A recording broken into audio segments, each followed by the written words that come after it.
Okay बेटा, last class हम लोगों ने कंपैरेटिव स्टेटमेंट का बैलेंस शीट वाला पार्ट और कंपैरेटिव स्टेटमेंट का कॉमन साइज का बैलेंस शीट वाला पार्ट करा था। उसमें कोई डाउट है क्या? अभी कोई डाउट है? अभी अभी तो कोई डाउट नहीं है। तो आज की क्लास में फिर हम लोग स्टार्ट करेंगे कंपैरेटिव वाला इनकम स्टेटमेंट और कॉमन साइज का इनकम स्टेटमेंट, है ना। तो उसके ऊपर हम लोग क्वेश्चंस करेंगे, कैसे उनको करना है वो चीज हम इसके अंदर देखने वाले हैं। तो उसके लिए सबसे पहले आप लोग काम क्या करने वाले हैं, एक छोटा सा जो फॉर्मेट है हमारा प्रॉफिट एंड लॉस का, statement of profit and loss का जो फॉर्मेट है वो आपको पता होना चाहिए और ये याद होना चाहिए आप लोगों को। अगर याद रहता है तो आप लोग आसानी से कोई सा भी क्वेश्चन इसका बना पाओगे, है ना। तो देखो मैं एक छोटा सा तरीका बता रहा हूं बस याद करने का। सबसे पहले रेवेन्यू फ्रॉम ऑपरेशन, उसमें आप अदर इनकम्स को ऐड करेंगे तो भाई आपके पास टोटल रेवेन्यू आ जाएगी। कभी कभार क्वेश्चन के अंदर आपके पास पूरा का पूरा क्वेश्चन नहीं आएगा, तो उसके लिए आपको क्या करना पड़ेगा, वहां पर आपको वो चीज पूरा का पूरा फॉर्मेट याद रहना चाहिए। अगर फॉर्मेट याद नहीं होगा तो फिर प्रॉब्लम आएगी आपको उस समय, है ना। तो फॉर्मेट याद होना बहुत ज्यादा जरूरी है, साथ ही साथ में फॉर्मेट याद करना बहुत जरूरी है, तो इसलिए फॉर्मेट पे फोकस करना है कि ना। तो revenue from operation, other income, total revenue, उसके बाद आपको इसमें से ये हो गया हमारा फर्स्ट पार्ट, ये हो गया सेकंड पार्ट और ये हो गया हमारा third part. Fourth part start करेंगे हम लोग एक्सपेंस, उसमें cost of material consumed, cost of material. दूसरे नंबर पे आपके पास purchase of stock in trade. तीसरे नंबर पे आपके पास यहां पर आता है बच्चों change in inventory, change in inventory, work in progress and finish goods. चौथे नंबर पे आपके पास आएगा इस क्वेश्चन के अंदर employees benefit expenses, employees benefit expenses. पांचवें नंबर पे आएगा आपके पास इस क्वेश्चन के अंदर फाइनेंस कॉस्ट, और सिक्स नंबर पे आएगा आपके पास डेप्रिसिएशन एंड एमोर्टाइजेशन, और लास्ट में आ जाएगा आपके पास अदर एक्सपेंसेस। ओके, तो ये मेरे कुछ एक्सपेंसेस रहेंगे सारे के सारे। इन एक्सपेंसेस के ऊपर हम लोग क्या करने वाले हैं, सारा काम करने वाले हैं। तो एक्सपेंसेस ये रहे, इन सब का जो टोटल रहेगा, इनका जो टोटल कहलाएगा that will be your total expenses. और टोटल एक्सपेंसेस आप थर्ड में से फोर्थ को माइनस करोगे, फिफ्थ पार्ट आएगा प्रॉफिट बिफोर टैक्स। तो profit before tax will be third minus fourth, ये वाला पार्ट आ जाएगा। उसमें से आपको माइनस करने हैं टैक्सेस को, और टैक्सेस माइनस करने के बाद जो आएगा that will be your profit after tax. Okay, तो ये आपका पूरा का पूरा फॉर्मेट रहने वाला है, पूरा का पूरा बैलेंस शीट का। इस तरीके से आप काम करेंगे पूरा का पूरा। इसमें कोई दिक्कत आ रही है किसी को? यहाँ पर पूरा का पूरा काम हो जाएगा यहाँ पर।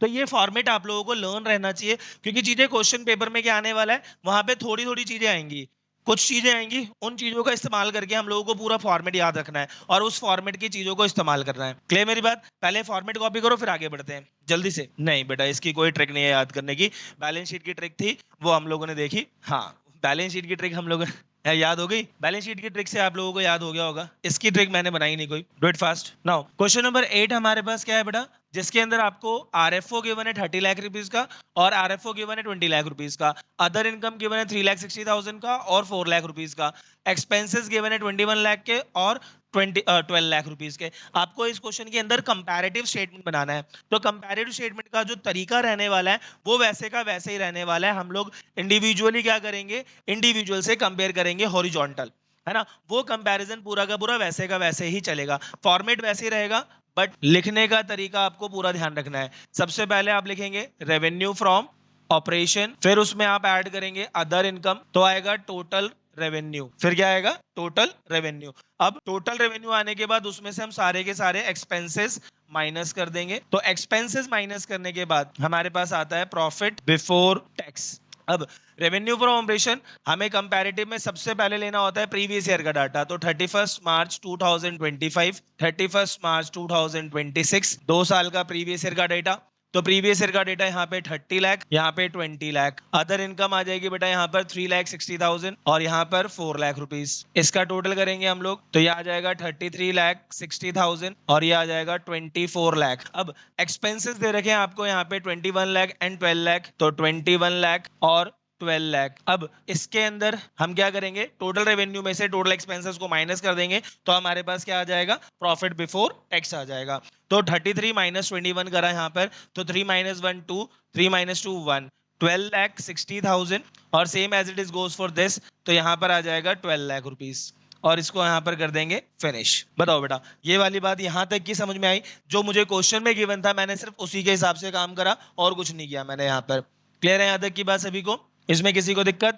चलिए now after this revenue from operation, अब मुझे कंपेयर करना है तो सबसे पहले क्या चाहिए, एब्सोल्यूट चेंज। तो एब्सोल्यूट चेंज निकालने के लिए क्या करते हैं हम Sumit, very good, current year minus previous year करेंगे, current year minus previous year. तो बेटा यहाँ पर 20 लाख माइनस 30 लाख करेंगे तो नेगेटिव 10 लाख, 4 लाख माइनस 3,60,000 करोगे तो 40,000, 24 माइनस 33 लाख 60,000 तो 9,60,000 negative, 12 lakh minus 21 lakh 9 lakh rupees, और लास्ट में 12 लाख माइनस 12 लाख 60 माइनस का 60,000। ये बात समझ में आ गई यहाँ तक की। अब सिंपल क्या करना है, परसेंटेज चेंज फाइंड आउट करना है। तो 10 lakh upon 30 lakh that is 1/3। तो यहाँ पर वैल्यू क्या आ जाएगी, 33.33%, वो भी नेगेटिव वाली। 40 अपॉन 360, 4/36 दैट इज 1/9। 1/9 का तरीका क्या बताया था, 11.11%। 960 अपॉन 3360, तो इसको सॉल्व कर लेते हैं एक बार।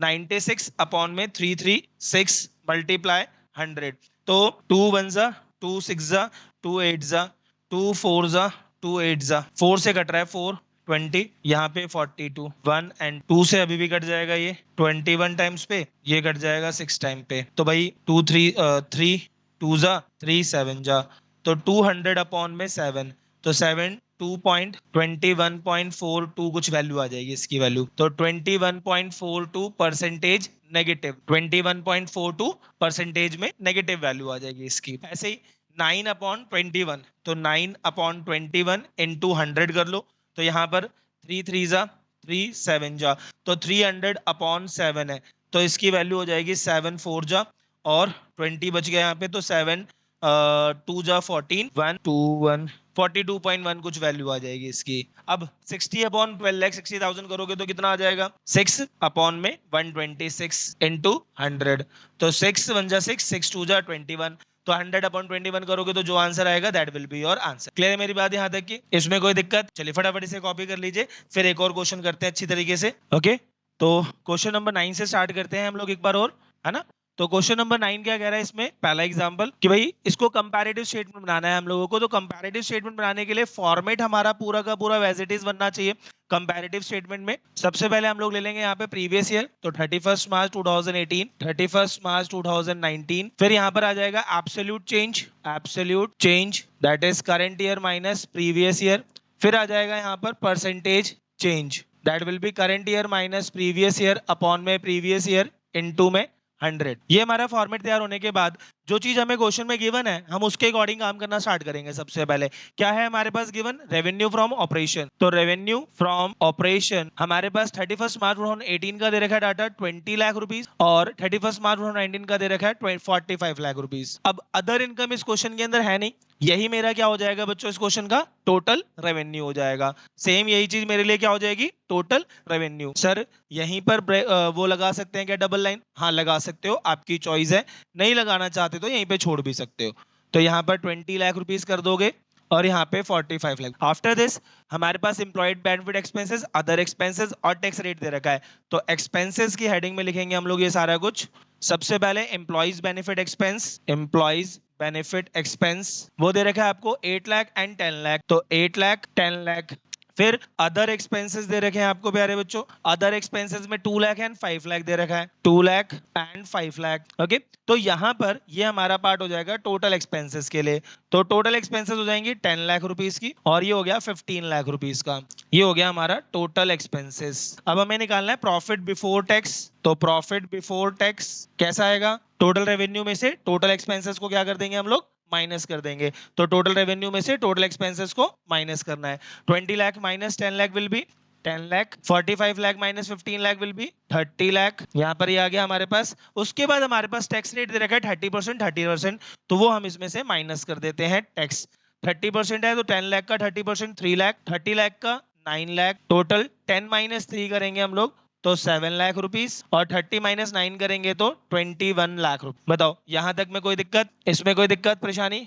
चलिए after this 45 minus 20 current year minus previous year करना है, तो 45 माइनस 20 किया तो यहाँ पर आ गया 25 लाख। 45 माइनस 20 करोगे तो यहाँ पर कितना आ जाएगा 25 lakh. 10 lakh minus 8 lakh 2 lakh rupees, 5 lakh minus 2 lakh 3 lakh rupees, 15 minus 10 will be 5 lakh rupees, 30 minus 10 is 20 lakh, 9 minus 3 6 lakh, 21 minus 7 14। यहाँ तक की बात सबको समझ में आ गई? यहाँ तक में कोई डाउट, इसमें कोई दिक्कत? चलिए अब क्या करना है, current year minus previous year upon में प्रीवियस ईयर इंटू 100, तो 25 लाख अपॉन में 20 लाख इंटू में क्या करना है इस बार आपको 100 करना है। तो 25 अपॉन 20 इंटू 100, तो भाई 25 हो गया, 5 और 5 को 125 को 25 से मल्टीप्लाई करेंगे तो 125 आ जाएगा। सेम एज इट इज यहाँ पर भी 125 आ गया। 2 लाख अपॉन 8 लाख, तो 2 अपॉन 8 इज 1/4, और 1/4 का मतलब 25%, तो यहाँ पर वैल्यू आ जाएगी 25%। 3/2 अपॉन 100, तो 2 को 100 से काटा तो 50, 50 को 3 से मल्टीप्लाई करेंगे तो 150। 5 लाख अपॉन 10 लाख, तो 5 अपॉन 10 1/2, तो 1/2 इज 50%, 50%। 20 अपॉन 10 लाख, 20 अपॉन, तो 20 upon 10 into 100 200। 6 lakh upon 3 lakh, again 200। 14 upon 7 again, बस है क्या बेटा, क्या चीज, हाँ क्यों रहेगा माइनस का 6 लाख, हाँ वो नेगेटिव पॉजिटिव रहेगा बेटा, सेम ही रहती है। यही बोलने वाला था बस इसमें कि हमेशा इसका जो आंसर रहेगा वो हमेशा क्या रहेगा, इन तीन का आंसर अगर टैक्स रेट दोनों का सेम है तो हमेशा इन तीनों का जो परसेंटेज होगा वो सेम आए, 200 200 200। एक और अच्छा क्वेश्चन, जो क्वेश्चन नंबर 14 है आप लोगों की बुक में, उसको देखो एक बार। तो क्वेश्चन नंबर 14 में आपको revenue from operation, employ benefit expense, other income और टैक्स रेट दे रखा है। इस बार डाटा जो है नंबर्स की फॉर्म में नहीं है, परसेंटेज की फॉर्म में है, तो सारी चीजें आपको परसेंटेज पहले खुद कैलकुलेट करनी पड़ेगी और उसके बाद आप सारा काम करोगे। अगेन यहाँ पर भी आपको कंपैरेटिव स्टेटमेंट बनानी है ना। तो कंपैरेटिव स्टेटमेंट बनानी है तो उसके लिए पहले फॉर्मेट बना लेते हैं पूरा। सबसे पहले आएगा बेटा यहाँ पे प्रीवियस ईयर का डाटा 2016-17, 2017-18, फिर आएगा एब्सोल्यूट चेंज, फिर आएगा आपके पास परसेंटेज चेंज। अब एब्सोल्यूट चेंज और परसेंटेज चेंज आने के बाद में यहाँ पर हम वही लिखेंगे current year minus previous year, यहाँ पे current year minus previous year upon में प्रीवियस ईयर इनटू में 100। अब जो डाटा गिवन है उसका इस्तेमाल करते हैं। सबसे पहले आपको डेटा में गिवन गया है रेवेन्यू फ्रॉम ऑपरेशन गिवन है, तो revenue from operation, okay now, तो revenue from operation will be your 10 lakh and 15 lakh. After this revenue from operation के बाद आपके पास अदर इनकम गिवन है, percentage of revenue from operation, तो 60% है बेटा ये, और ये 50% है। तो यहाँ पर आप लिखोगे अदर इनकम, अच्छा अदर इनकम जो है 10 लाख वाले का 50% है, तो 10 लाख वाले का 50% कितना हो गया 5 लाख, ओके, और 15 लाख वाले का 60%, तो 15 लाख का 60% कितना हो गया यहाँ पर 9 लाख। तो बेटा यहाँ पर 15 लाख का 60% 9 लाख रुपीस आ गया यहाँ पर। नाउ 10 प्लस 5 करोगे तो कितना आ गया बेटा यहाँ पर 15 लाख, 15 प्लस 9 करेंगे तो यहाँ पर कितना आ जाएगा ये 24 लाख। ये सही है यहाँ तक पूरा, इसमें किसी को दिक्कत? चलिए now after this total revenue, now total revenue के बाद हमारे पास एम्प्लॉइज बेनिफिट एक्सपेंस है, तो एम्प्लॉइज बेनिफिट एक्सपेंस वो दे रखा है आपको बेटा 30%, 40% of total revenue, 30% of total revenue, 15 lakh का 30% will be 4,50,000 and 40% of total revenue 24 lakh का 40% that is 9,60,000। यहाँ तक बात समझ में आ रही है सभी को? इसमें कोई दिक्कत ना? 15 में से 4 गया, यहाँ पर आ जाएगा मेरे पास ये टोटल एक्सपेंस, और टोटल एक्सपेंसेस के बाद मैं डायरेक्ट ही निकाल रहा हूँ यहाँ पे प्रॉफिट बिफोर टैक्स। तो प्रॉफिट बिफोर टैक्स हो गया 15 माइनस 4 11 और 10,50,000, और यहाँ पे 40,000, 13 में से हो गया 4 और 14,40,000, तो ये आ गया प्रॉफिट बिफोर टैक्स। अब प्रॉफिट बिफोर टैक्स के बाद हमारा टैक्स रेट है 40%, 40%, तो माइनस करा हमने इसमें से टैक्स, तो 10,50,000 का 40% कितना हो जाएगा 4 5 20 और 2 4 1 2 4 42 4,20,000। देखना बेटा यही अमाउंट आ रहा है 10,50,000 का 40%, यही आ रहा है। चलिए 14,40,000 का 40% will be 5,76,000 will be my tax. 10,50 minus 4 lakh will be यहाँ पर आ गया 30,000 और 10 माइनस 4 विल बी 6,30,000। यहाँ पर आ जाएगा 10 minus 6 4, 13 minus 7 6 and 13 minus 5 is 8, 8,64,000 will be there. तो ये आ गया हमारे पास प्रॉफिट आफ्टर टैक्स, 6,30,000 एंड 8,64,000। यहाँ पे दिक्कत? इसमें दिक्कत? चलिए अब क्या निकालना है एब्सोल्यूट चेंज। तो एब्सोल्यूट चेंज कैसे निकलेगा हमारा बेटा? 15 lakh minus 10 lakh will be 5 lakh, 9 lakh minus 5 lakh will be 4 lakh, 24 minus 15 will be 9 lakh, 960 minus 450 will be 10 और 9 माइनस 4 विल बी 5, तो 5,10,000। यहाँ तक दिक्कत? No sir. 14 minus 10 will be, and 40 minus 50 will be first 90,000, and 13 minus 10 will be 3 lakh 90,000. 576 minus 420 will be 6. 7 minus 2 is 5. 5 minus 4 is 1 lakh 56,000. 10 minus 6 is 4. 8 minus 5 is 3, and 2 minus 1 is 1 lakh 34,000. तो बेटा यहाँ पर 1,34,000 इसकी value आ रही है हमारे पास। यहां तक में बताओ किसी को कोई दिक्कत है तो। अब क्या करना है, last part percentage change find out करना है। तो 5 अपॉन में 10, 1 upon 2, 1 upon 2 is 50%, 4 upon 5 that is 80%, तो यहां पर आ गया ये 80%। 9 अपॉन 15 इसकी क्या वैल्यू आई, 3/5, 60% है ना। 5 51 अपॉन 45 इसको तो सॉल्व करना पड़ेगा। 51 अपॉन 45 इंटू 100 कितना आया, 11, वेरी गुड, 113 है ना, इतना कुछ आ गया। फिर 390 मतलब 39 अपॉन में 37.14 आ गया। 156 upon 420 again will be this 37.14, और ये 134 अपॉन 630 विल बी 37.14। आपने एक कैलकुलेट कर लिया तो उसके बाद वाला पार्ट सारा वैसे रहेगा। कौन सा वाला ना, 234, yes very good. 3 minus 1 is 2, ये 234,000 हो गया यहाँ पे। 390 minus 156 234 आएगा। ओके, यहाँ तक में कोई दिक्कत, यहाँ तक में कोई दिक्कत समझ में आ गई। आप उसमें ध्यान से जब कैलकुलेशन करेंगे तो देखो कैलकुलेशन का ध्यान रखना जरूरी है। कॉन्सेप्ट आप लोगों को क्लियर है, कॉन्सेप्ट अगर समझ में आ गया तो बताओ आगे। कंपैरेटिव स्टेटमेंट के 2 क्वेश्चन मैंने आपको समझाए और दोनों के दोनों मेरे ख्याल से आपको क्लियर हो चुके होंगे प्रॉपर वे में। नाउ अब हम फटाफट कॉमन साइज की तरफ चलते हैं और कॉमन साइज को समझते हैं। ठीक है, जरा फटाफट इसे पहले कॉपी कर लो फिर आगे बढ़ते हैं। नाउ जो सेकंड टॉपिक हमारा है वो है common size, profit and loss वाला पार्ट। तो कॉमन साइज वाले में हम लोगों को छोटा सा काम करना है, जैसे हम लोगों ने बैलेंस शीट में कल की क्लास में किया था वैसे ही सेम आज की क्लास में वो वाला पार्ट करने वाले हैं। कैसे करेंगे, जो हमने बैलेंस शीट में फॉर्मेट इस्तेमाल किया वही फॉर्मेट हम यहाँ पर भी इस्तेमाल करेंगे बच्चों से ना। तो फॉर्मेट के लिए देखो सबसे पहले 2021, 22, फिर 2022, 23। अब जो डेटा दे रखा है पहले वही चीज कॉपी करेंगे। तो रेवेन्यू फ्रॉम ऑपरेशन दे रखा है, फिर इसके बाद अदर इनकम इसमें नहीं दे रखा, तो यही मेरे लिए क्या हो जाएगा बच्चों, टोटल रेवेन्यू 20 लाख, और यहाँ पर आ जाएगा 40 lakh, 20 lakh 40 lakh. Now this will be my total revenue. After this बच्चा purchase of stock in trade other expenses दे रखा है।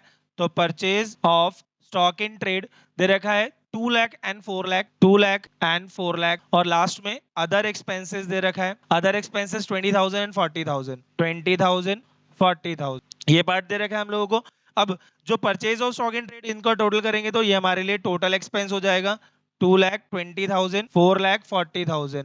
ओके, तो ये हो गया टोटल एक्सपेंस। फिर हम निकालेंगे प्रॉफिट बिफोर टैक्स। तो प्रॉफिट बिफोर टैक्स आएगा total revenue minus total expense, 20 minus 2 18, तो 17,80,000, 40 माइनस 4 36, एंड 35 लाख 60,000। तो भाई 7 क्या profit before tax 20 minus 2,20,000, 40 minus 4,40,000, total revenue minus total expenses, total revenue minus total expenses. Clear मेरी बात सभी को यहाँ तक में, है ना। प्रॉफिट बिफोर टैक्स कैसे निकालते हो, टोटल रेवेन्यू में से टोटल एक्सपेंसेस को माइनस करने से। यहाँ तक बात समझ में आ गई।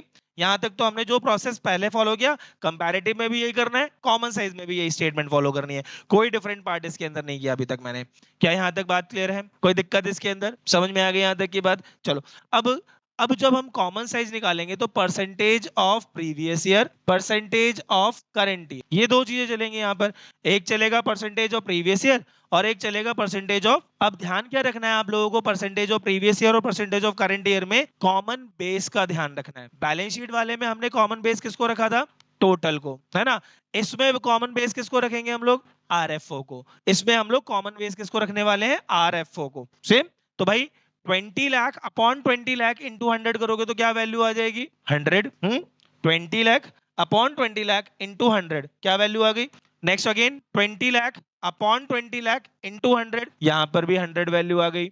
नाउ 2 लाख अपॉन 20 लाख, तो 2 अपॉन 20 1 अपॉन 10, तो यानी इसकी वैल्यू क्या हो जाएगी 10। 20 अपॉन 200, 20 या 2 अपॉन 200, तो 2 अपॉन 200 इज 1, 220 अपॉन 200, तो यहाँ पर 22 अपॉन 200 है तो 11, और 178 अपॉन क्या, 178 अपॉन में 200 इनटू 100, 2 8 जा 2 9 जा, आने दो 89। ये आपका प्रॉफिट बिफोर टैक्स आ गया 89। अच्छा, इसमें तो अभी टैक्स मैंने माइनस किया ही नहीं ना बेटा। तो जो टैक्स रेट रहेगा वो क्या रहेगा, इसमें हमारे पास 50% का टैक्स रेट है। तो 17,80,000 का 50% कितना हो जाएगा? 2 8 जा 2 9 जा 8,90,000 यहाँ पर, और यहाँ पर 21780, तो यहाँ आ गया 8,90,000, और यहाँ आ जाएगा बेटा 17,80,000। मुझे सबसे आसान पता है 50% वाला लगता है, हमेशा कैलकुलेशन आसान हो जाती है। अब 89 में इसका आधा कर दो, जो चीजें वैल्यू आएगी यहाँ पर भी 89% ही आएगी इसकी वैल्यू, और इसकी वैल्यू भी कितनी आ जाएगी यहाँ पर। अगर आप ऐसा करोगे तो गलत कर दोगे, ये कंपैरेटिव बैलेंस शीट नहीं है। अब हम कंपेयर किससे कर रहे हैं इसको? इससे कंपेयर कर रहे हैं। पिछली बार हम लोग कंपेयर कर रहे थे, तो ये बच्चे गलती बार बार करते हैं कि कंपैरेटिव वाला याद रहता है कि भाई तीनों में सेम आता है, वही चीज कॉमन साइज में भी चला देते हैं। तो ऐसा मत करना भूल के भी। यहाँ पर क्या होगा बच्चा, इसकी वैल्यू 50% हुई है तो यहाँ पर भी 50% हो जाएगी, तो ये 49 हो जाएगा, और यहाँ पर भी क्या हो जाएगा, ये वैल्यू 49 हो जाएगा। 48.5 और 48.5 को करोगे तो कितना हो जाएगा, आधा करोगे तो इसका क्या आ गया 44.5, तो 45 हो जाएगा, 45 हो जाएगा इसकी वैल्यू, 45 इसकी वैल्यू हो जाएगी। आधा करना है सीधा आपको इसके अंदर। क्लियर मेरी बात यहाँ तक की? ये बात समझ में आई या नहीं आई? तो बेटा ये कंपैरेटिव वाली गलती यहाँ पे नहीं कर देनी। कंपैरेटिव वाली गलती क्या है, 89 89 89, कॉपी नहीं करना, आंसर गलत हो जाएगा। क्लियर है, समझ में आ रही है बात? चलिए अब इस वाले में क्या होगा, 40 lakh upon 40 lakh 100, 40 lakh upon 40 lakh 100, 4 lakh upon 40 10, 40 upon 4 lakh 1, ये तो सेम ही चल रहा है। 440, यहाँ पर भी 11, यहाँ पर 35 60 अपॉन 40 लाख कितनी, इसका भी 89 89, तो इसका 45, इसका भी 45, तो दोनों तरफ आंसर क्या आ गया बेटा, सेम आ गया। क्या ये बात समझ में आई या नहीं आई? तो कॉमन साइज का एक हल्का सा फंडा है, वो ध्यान रखना। क्या बोला है मैंने, कंपैरेटिव वाला जैसा कॉपी पेस्ट मत कर देना, 89 89 89 कर देते हो गलत हो जाएगा आंसर, यहाँ पे फालतू का एक नंबर कट जाएगा फ्री फंड का, है ना। तो इस चीज पे ध्यान देना, बाकी सब कुछ सही रहेगा आप लोगों का। कॉमन साइज समझ में आई बात यहाँ तक की? क्लियर है मेरी बात सभी को? क्या इसके ऊपर और क्वेश्चंस करवाने की जरूरत है? हो पाएंगे सारे के सारे क्वेश्चंस अब अच्छी तरीके से ट्राई? तो आप लोगों के लिए जो होमवर्क है वो बाकी क्वेश्चन है सारे के सारे, और मैंने जो टिक लगवाए हैं क्वेश्चन वो सारे के सारे करने हैं। ओके,